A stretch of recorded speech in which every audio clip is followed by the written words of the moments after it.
Sir ನಿನ್ನೆ BJP ಧರ್ಮಯಾತ್ರೆ ಮಾಡಿದ್ರು ಧರ್ಮಸ್ಥಳದಲ್ಲಿ ಅವ್ರು ಎನ್ಐ ತನಿಖೆ ಆಗ್ಬೇಕಂತ ಆಗ್ರಹ ಮಾಡ್ತಾರೆ. ಅದು ಧರ್ಮಯಾತ್ರೆ ಅಲ್ಲ, ರಾಜಕೀಯ ಯಾತ್ರೆ. ರಾಜಕೀಯ ಯಾತ್ರೆ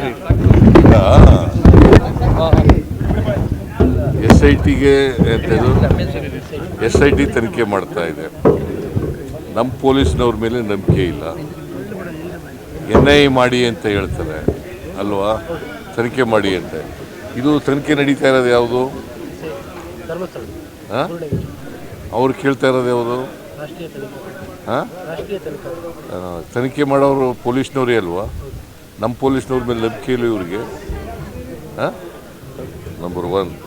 ನಂಬರ್ 2, ಬಿಗಿನಿಂಗ್ನಲ್ಲಿ ಇವರು ತನಿಖೆ ಮಾಡಿ ಅಂತ ಹೇಳಿದ್ರ?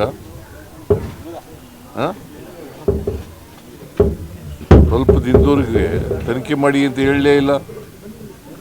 ಆಮೇಲೆ ಡೆಡ್ ಬಾಡಿ ಸಿಕ್ಕದೆ ಹೋದ್ಮೇಲೆ ಶುರು ಮಾಡಿದ್ರು ತನಿಖೆ ಮಾಡಿ ಅಂತ. ಅಲ್ಲಿವರೆಗೆ ತನಿಖೆ ಮಾಡಲಿಲ್ಲ. ಈಗ ವೀರೇಂದ್ರ ಹೆಗ್ಗಡೆಯವರು ಏನಂತ ಹೇಳಿದ್ದಾರೆ? ಸ್ವಾಗತ ಮಾಡಿದ್ದಾರೆ. ಮತ್ತು ಇವರು ಏನು ಮಾಡೋದು? ಯಾರ ಮೇಲೆ ದೂರಿದೆ ಅವರೇ ಸ್ವಾಗತ ಮಾಡಿದ್ದಾರೆ. ಸತ್ಯ ಹೊರಗಡೆ ಬರಬೇಕು, ಸತ್ಯ ಗೊತ್ತಾಗಬೇಕು ಜನಗಳಿಗೆ. ಇವರು ನಮ್ಮ ಮೇಲೆ ಇದ್ದಂಥ ಅನುಮಾನದ ತೂಗುಗತಿ ಪರಿಹಾರ ಆಗಬೇಕು ಅಂತ ಹೇಳಿದ್ದಾರೆ ಅವರೇ. ನಾವು ತನಿಖೆ ಮಾಡಿಸ್ತಾ ಇದ್ದೀವಿ. ನಾವು ಯಾರು ಇಂಟರ್ಫಿಯರ್ ಆಯ್ತಾ ಇಲ್ಲ. ತನಿಖೆ ಅದು ಸ್ವತಂತ್ರವಾಗಿ ಮಾಡ್ತಾ ಇದ್ದಾರೆ. ಸತ್ಯ ಹೊರಗಡೆ ಬರಲಿ, ಗೊತ್ತಾಗಲಿ. ಅವರಿಗೆ ಹೊರ ರಾಜ್ಯ ಮತ್ತು ಹೊರ ದೇಶದಿಂದ ದುಡ್ಡು ಬಂದಿದೆ ಈ ಪ್ರಕರಣಕ್ಕೆ, ಹಂಗಾಗಿ NI ಆಗಬೇಕು. ಇವ್ರಿಗೆ ದುಡ್ಡು ಬಂದಿದೆ ಬಿಜೆಪಿಯವರಿಗೆ. ಬಿಜೆಪಿಯವ್ರಿಗೆ ಇಷ್ಟೆಲ್ಲ ಮಾಡಬೇಕಾದ್ರೆ ಎಲ್ಲಿಂದ ಬರ್ತದೆ ದುಡ್ಡು ಇವ್ರಿಗೆ? ಯಾರು ಕೊಡೋರು ಇವ್ರಿಗೆ?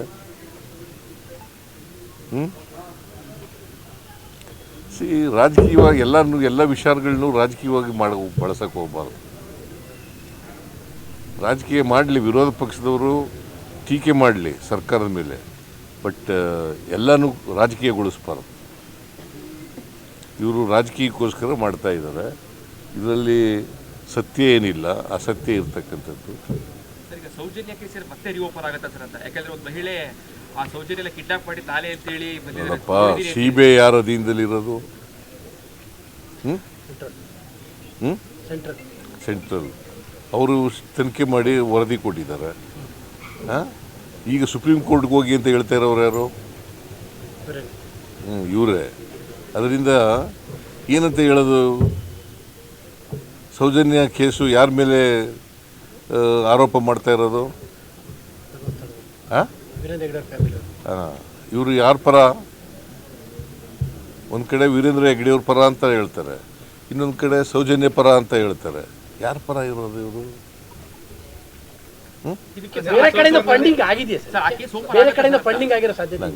ನನಗೆ ಗೊತ್ತಿಲ್ಲ, ಫಂಡಿಂಗ್ ಆಗಿರೋದು ಗೊತ್ತಿಲ್ಲ. ತನಿಖೆ ಮಾಡಲಿ, ಗೊತ್ತಾಗುತ್ತೆ. ಸೌಜನ್ಯ ತಾಯಿಯವ್ರನ್ನ ಭೇಟಿ ಮಾಡಿ ಮರು ತನಿಖೆಗೆ ನಾವು ಆಯ್ತಪ್ಪ. CBI ಯಾರ ಅಧೀನದಲ್ಲಿ ಇರೋದಯ್ಯ? ಇವರು ಕೇಂದ್ರ ಸರ್ಕಾರದ ಏಜೆನ್ಸಿನೇ ಎಲ್ಲ ಮಾಡಿರೋದು, ತನಿಖೆ ಏಜೆನ್ಸಿ. ಈಗ ಸುಪ್ರೀಂ ಕೋರ್ಟ್ಗೆ ಹೋಗ್ತೀವಿ ಅಂತಾರೆ. ಹೋಗೋದು ಬಿಡೋದು ಸೌಜನ್ಯಕ್ಕೆ ಸೇರೋದು, ಫ್ಯಾಮಿಲಿಗೆ ಸೇರಿದ್ದು. ಇವರು ಯಾರ ಪರ ಇದ್ದಾರೆ? ಒಂದು ಕಡೆ ವೀರೇಂದ್ರ ಹೆಗ್ಗಡೆಯವ್ರಿಗೆ ಜೈಕಾರ ಹಾಕ್ತಾರೆ, ಇನ್ನೊಂದು ಕಡೆ ಸೌಜನ್ಯ ಎತ್ಕಿಡ್ತಾರೆ. ಇವ್ರು ಯಾರ ಪರ ಇದ್ದಾರೆ?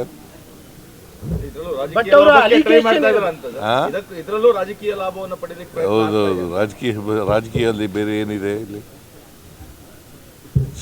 SIT ತನಿಖೆ ಮಾಡ್ತಾ ಇದೆ. ಸತ್ಯ ಹೊರಗಡೆ ಬರಲಿ, ತನಿಖೆ ಮುಗಿಲಿ. ಬಟ್ ಅವರು ಒಂದು ಹಂತ ಮುಂದೋಗಿ ಚಿನ್ನೈನ ಕರ್ಕೊಂಡ್ ಬಂದಿರೋದೇ ಕಾಂಗ್ರೆಸ್ನವರು ಅಂತ ವಿಪಕ್ಷ ನಾಯಕ ಅಶೋಕ್ ಮತ್ತೆ ಪ್ರಹ್ಲಾದ್ ಜೋಶಿ ಅವರೆಲ್ಲರೂ ಕೂಡ. ನೀವು ಇದನ್ನೆಲ್ಲ ಕೇಳ್ತಿರಲ್ಲ, ಅವ್ರು ಹೇಳ್ತಾರೆ, ಅವ್ರು ಹೇಳೋದನ್ನೆಲ್ಲ ಕೇಳಬೇಕು ಅಂತ ಏನಿಲ್ಲ.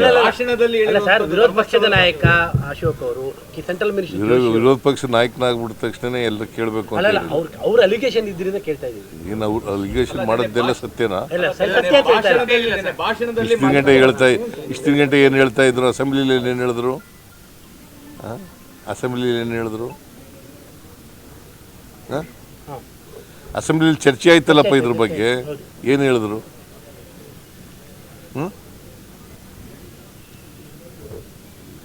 ಅಶೋಕ್ನೇ ಚರ್ಚೆ ಮಾಡಿದ್ನಲ್ಲಪ್ಪ,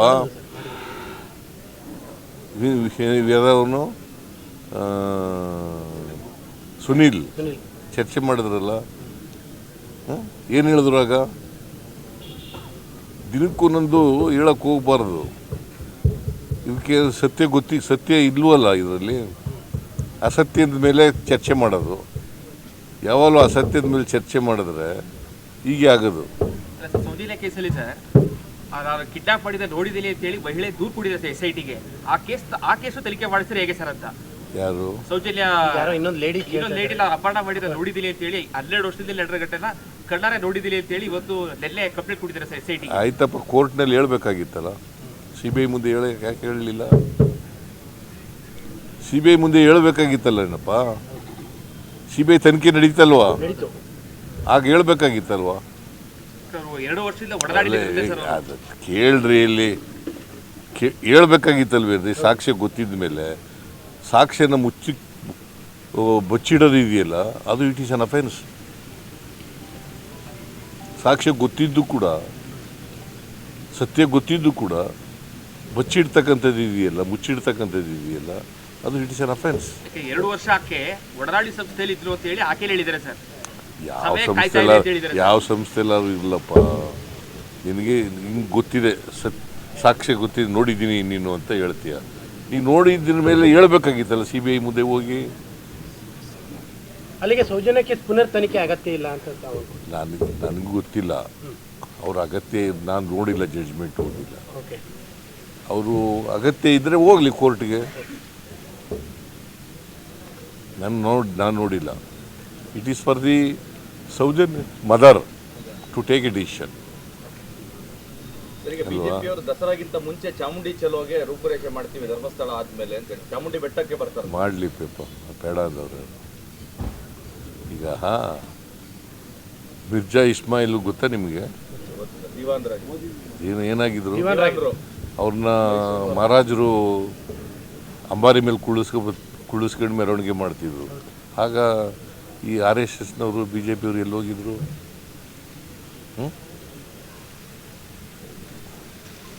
ಆಯಿತಾ? ಈಗ ನಮ್ಮ ಇವನ್ ಕೈಲಿ 2017ರಲ್ಲಿ ಇದನ್ನು ಮಾಡಿಸ್ತಾವ, ನಿಸಾರ್ ಅಹಮದ್ ಕೈಲಿ. ಹಾಗೆ ಎಲ್ಲೋಗಿದ್ರು? ಮಾತಾಡಿದ್ರು ಸರ್. ಅವ್ರದ್ದು ಅಲಿಗೇಷನ್ ಇರೋದು ಕನ್ನಡಾಂಬೆಯ ಕುಂಕುಮದ ಬಗ್ಗೆ ಅವ್ರ ತಕರಾರು ಇರೋದು. ಕುಂಕುಮ ಅದು ಒಂದು ಬೇರೆ ಇಶ್ಯೂ. ಕುಂಕುಮ ಇದು ಮಾತಾಡಿದ್ರು ಇಲ್ಲೋ ಗೊತ್ತಿಲ್ಲ ನನಗೆ, ಮಾತಾಡಿದ್ರು ಇಲ್ಲೋ ಗೊತ್ತಿಲ್ಲ. ಶಿ ಈಸ್ ಎ ರೈಟರ್ ಇನ್ ಕನ್ನಡ. ಕನ್ನಡದ ಬಗ್ಗೆ ಅಭಿಮಾನ ಇಲ್ಲದಿರೋ ಕನ್ನಡ ಬರೆಯೋಕ್ಕಾಗತ್ತಾ? ಆಸಕ್ತಿ ಇಲ್ಲದವ್ರು ಬರೆಯೋಕ್ಕಾಗತ್ತಾ? ಪ್ರೀತಿ ಇಲ್ಲದವ್ರು ಬರೆಯೋಕ್ಕಾಗತ್ತಾ? ಹೇಳಿ ನೀವೇ. ಅವ್ರು ಬರೆದಿರ್ತಕ್ಕಂಥ ಪುಸ್ತಕಕ್ಕೆ ಬ್ರೂಕರ್ ಪ್ರಶಸ್ತಿ ಬಂದಿದೆ. ಸರ್ ಅರ್ಶನ ಕುಂಕುಮ ಮತ್ತೆ ಹೂ ಬಿಡ್ಕೊಂಡು ಚಾಮುಂಡಿ ತಾಯಿಗೆ ಮಾತ್ರ ಮಾಡಿದ್ರೆ ಚಕಾರ ಎಲ್ಲ ಅಂತ ಹೇಳ್ತಾ ಇದಾರೆ ಸರ್ ಅವರು. ಅರ್ಶನ ಕುಂಕುಮ ಹಚ್ಕೊಂಡ್ ಬರ್ಲಿ ಸೀಸೆ ಮುಸ್ಲಿಂ ಧರ್ಮದವರು ಲೇಡಿ ಅವಳು ಕನ್ನಡದಲ್ಲಿ ಬರೆದಿದ್ದಾರೆ. ಕುಂಕುಮ ಹಾಕೊಳ್ಳೋದು ಧರ್ಮದಲ್ಲಿ ಇದೆಯಾ? ಹಾಗಾದರೆ ಇನ್ನೊಂದು ಧರ್ಮದವ್ರನ್ನ ನಾಡಹಬ್ಬ ಅಂತ ಮಾಡ್ತೀವಿ, ಮೈಸೂರು ದಸರಾ ನಾಡಹಬ್ಬ ಅಂತ ಇದೆ. ಇನ್ನೊಂದು ಧರ್ಮದವ್ರನ್ನ ಕರೆದ್ರೆ ನೀವು ಕುಂಕುಮ ಹಾಕಬರ್ರಿ ಅಂತಂದರೆ, ಹಿಂದೂಗಳಾಗ್ಬಿಡಿ ನೀವು ಅಂತಂದರೆ,